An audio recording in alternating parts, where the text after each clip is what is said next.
So guys, बढ़ते हैं episode 2 की तरफ। जिस एपिसोड में हमने देखा कि किस तरीके से डॉक्टर फॉस्फरस रिक फ्लैग और प्रिंसेस को इनफ टाइम दे रहे हैं। यानी कि डॉक्टर और फ्लैग भले ही एक दूसरे से लड़ चुके हैं, जहां रिक ने उस ग्लोइंग ग्रीन नॉन ह्यूमन को डेटोनेट करने से मना कर दिया था, जिसके बाद हम देख पाते हैं कि वो कुछ प्रीशियस टाइम प्रिंसेस के साथ गुजारता है। साथ ही सेकंड चैप्टर का नाम द टॉर्मलाइन नेकलेस है, जिसमें हमें द ब्राइड की सरप्राइजिंगली या फिर हम अनएक्सपेक्टेड स्टोरी देख पाते हैं। जिसमें सबसे पहले बात की जाए तो हमें दिखाए जाते हैं डॉक्टर विक्टर फ्रैंकेस्टाइन, जो कि एक मैथ साइंटिस्ट है, वो भी कॉमिक के अकॉर्डिंग, जो मैरी शेली से शादी करना चाहते थे, जिस वजह से उन्होंने एरिक फ्रैंकेस्टाइन को बनाया था। यानी कि एक ज़ॉम्बीफाइड मॉन्स्टर उनकी क्रिएशन है, जो उनके अकॉर्डिंग क्रिएशन उन्होंने इसीलिए की थी क्योंकि वो ये अंडरस्टैंड करना चाहते थे कि लाइफ और डेथ के बिटवीन क्या है। लेकिन ये सारी चीजें एरिक को मैटर नहीं करती, जिसे फिलहाल सिर्फ एक ब्राइड चाहिए, यानी कि एक लेडी जो विक्टर के पास भी है, जिस कारण उसने विक्टर से रिक्वेस्ट की कि वो उसके लिए उसी की तरह उसकी एक ब्राइड बना दे। और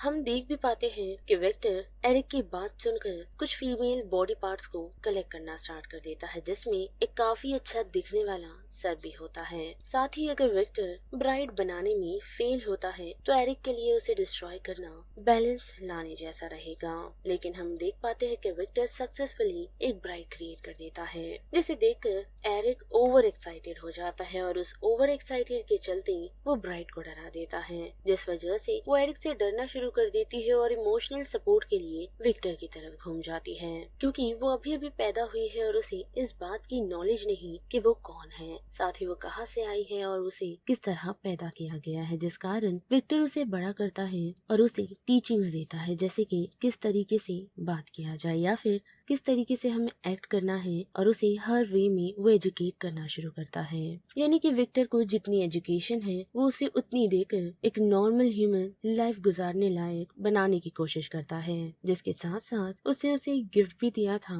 जो कि एक नेकलेस था। और उसी कारण ऐसे ही सारी चीजें सीखते हुए द ब्राइड को विक्टर से प्यार हो जाता है, जो प्यार सिर्फ अब एक तरफा नहीं रहा, बल्कि विक्टर भी उससे प्यार करने लगता है और वो दोनों एक रिलेशनशिप में आ जाते हैं। लेकिन ये रियलाइज नहीं कर पाते कि एरिक की ये सारी चीजें छुप कर देख रहा है और उसे इस बात की इन्फॉर्मेशन लग जाती है कि विक्टर और ब्राइड रिलेशनशिप में है। और अब वही बड़ी सर्सी की तरह तो हम देख पाते हैं कि जो ज्यादातर ब्राइड पर फोकस तो नहीं करती, लेकिन उसके फॉलोवर टास्क फोर्स के एम मेंबर को लोकेट कर लेते हैं। और वही दूसरी तरफ हम देख पाते हैं कि ब्राइड और नीना को महल से निकलते वक्त एक गार्ड ने देख लिया था, जिसकी इन्फॉर्मेशन एलेक्सी को मिल चुकी है, जो सीधा इस बारे में इन्फॉर्म करने के लिए फ्लैग के पास पहुंचता है। लेकिन हम देख पाते हैं कि डॉक्टर फॉस्फरस उसे बताता है कि फिलहाल उसके बॉस बिजी है, वो भी प्रिंसेस के साथ। और कुछ समय उन लोगों को देने के बाद एलेक्सी जैसे ही उन्हें इन्फॉर्म करता है कि उनकी टीम के 2 मेंबर ऑलरेडी रॉयल ग्राउंड्स को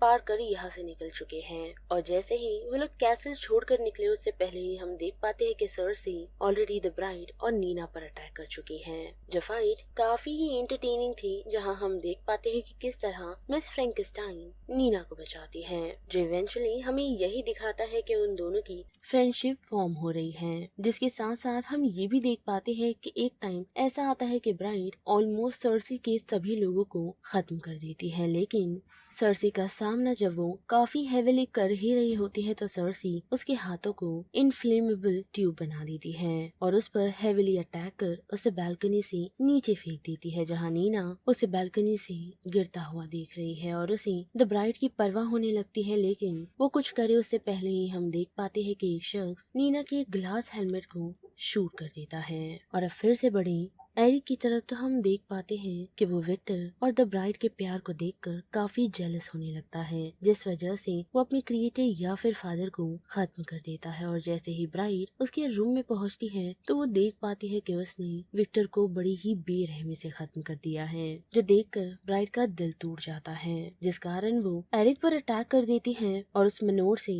भागने का डिसीजन बना लेती है। लेकिन भागने से पहले उस मनोर में आग लग जाती है, जहाँ हम देख पाते हैं कि यंग यंग फ्रैंकेस्टाइन बेहोश पड़ा है और वहाँ से द ब्राइड निकल चुकी है। लेकिन एपिसोड खत्म होते ही हम देख पाते हैं कि एरिक जिंदा है और वो उस मनोर से निकल चुका था और तब से ही वो ब्राइड को चीज करता हुआ आया है, जहाँ हम 1852 में उसे फिश मार्केट में देखते हैं और 1880 में एक सैलून में जो कि अमेरिका ओल्ड वेस्ट में है और 1895 में उसने अपने प्यार को डेजर्ट तक में चीज किया है। लेकिन 1912 में वो दोनों अंडर वाटर फाइट करते हैं, साथ ही वर्ल्ड वॉर सेकेंड यानी कि 1941 में भी उन दोनों की लड़ाई चल रही है और 1964 में फिश फाइट देख पाते हैं, जहां ये सिनेरियो खत्म होता है 1991 में उन लोगों के कॉन्सर्ट लड़ाई में। जिसके बाद हम द ब्राइड और नीना को देख पाते हैं जो एक दूसरे के पास ही पड़े हैं, जहां ब्राइड नीना से माफी मांग रही है, लेकिन हम देख पाते हैं कि नीना उसे ये कहती है कि भाड़ में जाओ और यहीं पर एपिसोड 2 खत्म होता है।